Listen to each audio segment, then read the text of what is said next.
जय हिंद मेरे प्यारे बच्चों। स्वागत है आप सभी मेरे प्यारे विद्यार्थियों का आपके अपने YouTube channel Subhash study centre पर। और आज के इस वीडियो में मैं आपके लिए लेकर के आ चुका हूं, जितने भी मेरे प्यारे बच्चे कक्षा 9 के विद्यार्थी हैं, आप सभी के लिए यहां पर हिंदी पाठ्य पुस्तक के अंतर्गत जो संस्कृत खंड है और संस्कृत खंड का जो 5वां पाठ है यानी पाठ संख्या 5, जिसका नाम है सुभाषितानि अर्थात सुंदर उक्तियां। और इस पाठ का यहाँ पर आप लोग ध्यान देंगे श्लोक संख्या 2। इस श्लोक का आज के इस वीडियो में मैं आपको संदर्भ और साथ ही साथ इसका हिंदी अनुवाद भी बताऊंगा। जी हाँ मेरे प्यारे बच्चों, और हिंदी अनुवाद ऐसा आपको बताऊंगा कि सीधा आपके दिमाग में बैठ जाएगा, आपको हिंदी अनुवाद रटना नहीं पड़ेगा। और इसके पहले के वीडियो में मैंने इस पाठ का जो पहला श्लोक है इसका संदर्भ और हिंदी अनुवाद बता दिया है। यदि आप अपनी कंप्लीट नोट्स बनाना चाहते हैं तो आप चैनल को जरूर सब्सक्राइब कर लें, क्योंकि मैंने इसके पहले का जो पाठ है यहाँ पर पुरुषोत्तम राम, इस पाठ को कंप्लीट पढ़ा दिया है। और जो दूसरा पाठ है मेरे प्यारे बच्चों सदाचारः, इस पाठ को भी मैंने पूरा पढ़ा दिया है, प्रत्येक गद्यांश और यहाँ पर जो श्लोक हैं सभी से रिलेटेड वीडियो आप चैनल की प्लेलिस्ट में देख पाओगे। और जो पहला पाठ है वंदना शीर्षक पाठ, इस पाठ के अंतर्गत प्रत्येक श्लोक का मैंने अलग अलग वीडियो प्रोवाइड कराया है।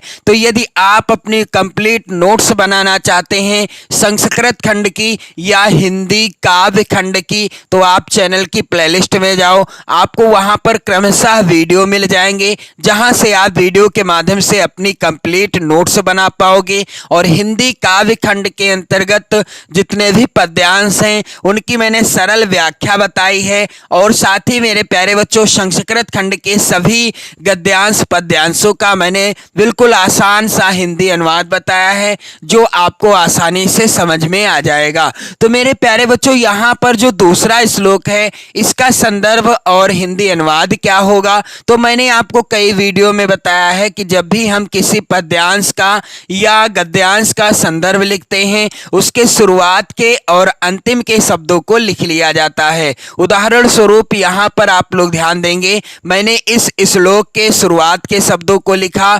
मनीषिणः सन्ति और अंतिम के शब्द को लिख दिया है दुर्लभः। काले पेन से ही लिखा जाएगा जब आप अपनी नोट्स बनाओगे।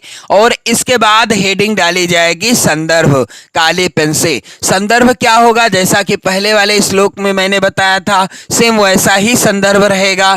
प्रस्तुत श्लोक हमारी पाठ्य पुस्तक के अंतर्गत संस्कृत खंड भी आप काले पेन से लिख सकते हो। फिर पाठ का नाम क्या है, सुभाषितानि, पाठ का नाम है सुभाषितानि और पाठ का नाम भी आपको काले पेन से ही लिखना है, नामक पाठ से उद्धृत है। प्रस्तुत श्लोक हमारी पाठ्य पुस्तक के अंतर्गत संस्कृत खंड के सुभाषितानि नामक पाठ से उद्धृत है। तो मेरे प्यारे बच्चों आप इसी तरह से संदर्भ लिखिएगा इस पाठ के प्रत्येक श्लोक का, यानी संदर्भ सेम ऐसा ही रहेगा, हिंदी अनुवाद बदलता रहेगा। क्या कि प्रस्तुत श्लोक हमारी पाठ्य पुस्तक के अंतर्गत संस्कृत खंड के सुभाषितानि नामक पाठ से उद्धृत है। चलिए अब मैं आपको बता दूं यहां पर इसका सरल हिंदी अनुवाद। तो सबसे पहले मैं आपको इसका हिंदी अनुवाद बताऊंगा, फिर मैं आपको बताऊंगा कैसे आपको हिंदी अनुवाद लिखना है। यहाँ पर आप सभी लोग ध्यान देंगे मेरे प्यारे बच्चों, मनीषिणः सन्ति न ते हितैषिणः, अर्थात जो विद्वान हैं वह हितैषी नहीं है। मनीषिणः सन्ति न ते हितैषिणः, अर्थात जो मनीषिणः अर्थात जो विद्वान हैं, संति अर्थात हैं, न ते हितैषिणः वह क्या हैं, वह हितैषी नहीं है। हितैषिणः सन्ति न ते मनीषिणः, और जो हितैषी हैं वह विद्वान नहीं है। हितैषिणः सन्ति यानी जो हितैषी हैं, न ते मनीषिणः वह क्या है, वह विद्वान नहीं है। मनीषिणः सन्ति न ते हितैषिणः, अर्थात जो विद्वान हैं वह हितैषी नहीं है। हितैषिणः सन्ति न ते मनीषिणः, और जो हितैषी हैं वह क्या नहीं है, वह विद्वान नहीं है। सुहृच्च विद्वानमपि दुर्लभो नृणाम यथ औषधम स्वादु हितम च दुर्लभम। और आगे लिखा हुआ है, इसका हिंदी अनुवाद क्या होगा मेरे प्यारे बच्चों, कि मनुष्यों में हितैषी और विद्वान व्यक्ति मिलना दुर्लभ है, ठीक उसी प्रकार से जिस प्रकार से स्वादिष्ट और हितकारी औषध मिलनी दुर्लभ है। सुहृच विद्वानमपि दुर्लभो नृणाम, अर्थात नृणाम अर्थात मनुष्यों में, क्या मनुष्यों में हितैषी और विद्वान, हितैषी और विद्वान मिलना उसी प्रकार से दुर्लभ माना जाता है, यथ औषधम स्वादुम हितम च दुर्लभम, उसी प्रकार से क्या माना जाता है, दुर्लभ यानी कठिन माना जाता है, जिस प्रकार से हमें स्वादिष्ट और हितकारी औषध यानी दवाई मिलना कठिन है। आपने देखा होगा कि हम जब दवाई खाते हैं तो उसमें स्वाद नहीं होता और वह फायदा तो करती ही है, लेकिन उस दवाई का मिलना कठिन हो जाता है जो स्वादिष्ट भी हो और हमें लाभ भी पहुंचाए यानी हितकारी हो। तो सुहृच विद्वानपि दुर्लभो नृणाम यथ औषधम स्वादु हितम च दुर्लभम, यानी मनुष्यों में हितैषी और विद्वान व्यक्ति मिलना उसी प्रकार दुर्लभ है जैसे स्वादिष्ट और हितकारी औषध यानी दवाई मिलनी दुर्लभ है।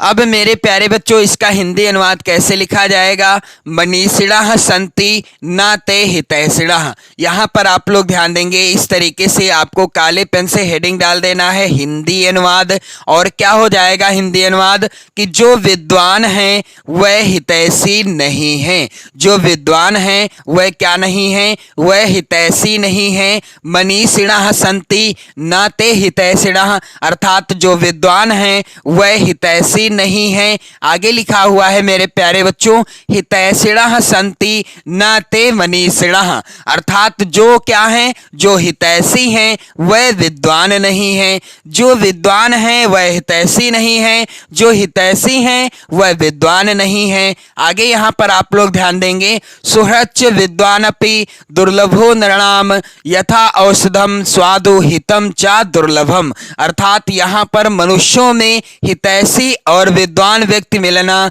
उसी प्रकार दुर्लभ है जैसे स्वादिष्ट और हितकारी औषध मिलनी दुर्लभ है। सुहृच विद्वानपि दुर्लभो नृणाम, यानी मनुष्यों में विद्वान और हितकारी मनुष्य मिलना उसी प्रकार दुर्लभ होता है जिस प्रकार से यथ औषधम स्वादुम हितम च दुर्लभम, जिस प्रकार से स्वादिष्ट और हितकारी औषध यानी दवाई मिलना कठिन है यानी दुर्लभ है। तो मेरे प्यारे बच्चों, यदि आप कमेंट करोगे तो इसी तरह से मैं आपको क्रमशः प्रत्येक श्लोक का संदर्भ सहित हिंदी अनुवाद बताता चला जाऊंगा और इसी तरह से आपके सभी पाठों को कवर करा दूंगा। इसके बाद जो अगला श्लोक है यहाँ पर आप लोग ध्यान देंगे, यहाँ पर चक्षुषा मनसा वाचा कर्मणा च चतुर्विधम, इस श्लोक का संदर्भ और बिल्कुल आसान हिंदी अनुवाद आपको अगले वीडियो में बताऊंगा। तो आप लोग वीडियो शेयर कर दें, लाइक कर दें, पढ़ते रहें, मस्त रहें, स्वस्थ रहें। और हिंदी विषय के जो मॉडल पेपर मैंने प्रोवाइड कराए हैं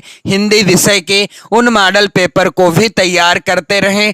साथ ही साथ इन मॉडल पेपर को मैंने पूरा हल भी कराया है, तो आप लोग उन्हें जरूर तैयार कर लेना। जय हिंद।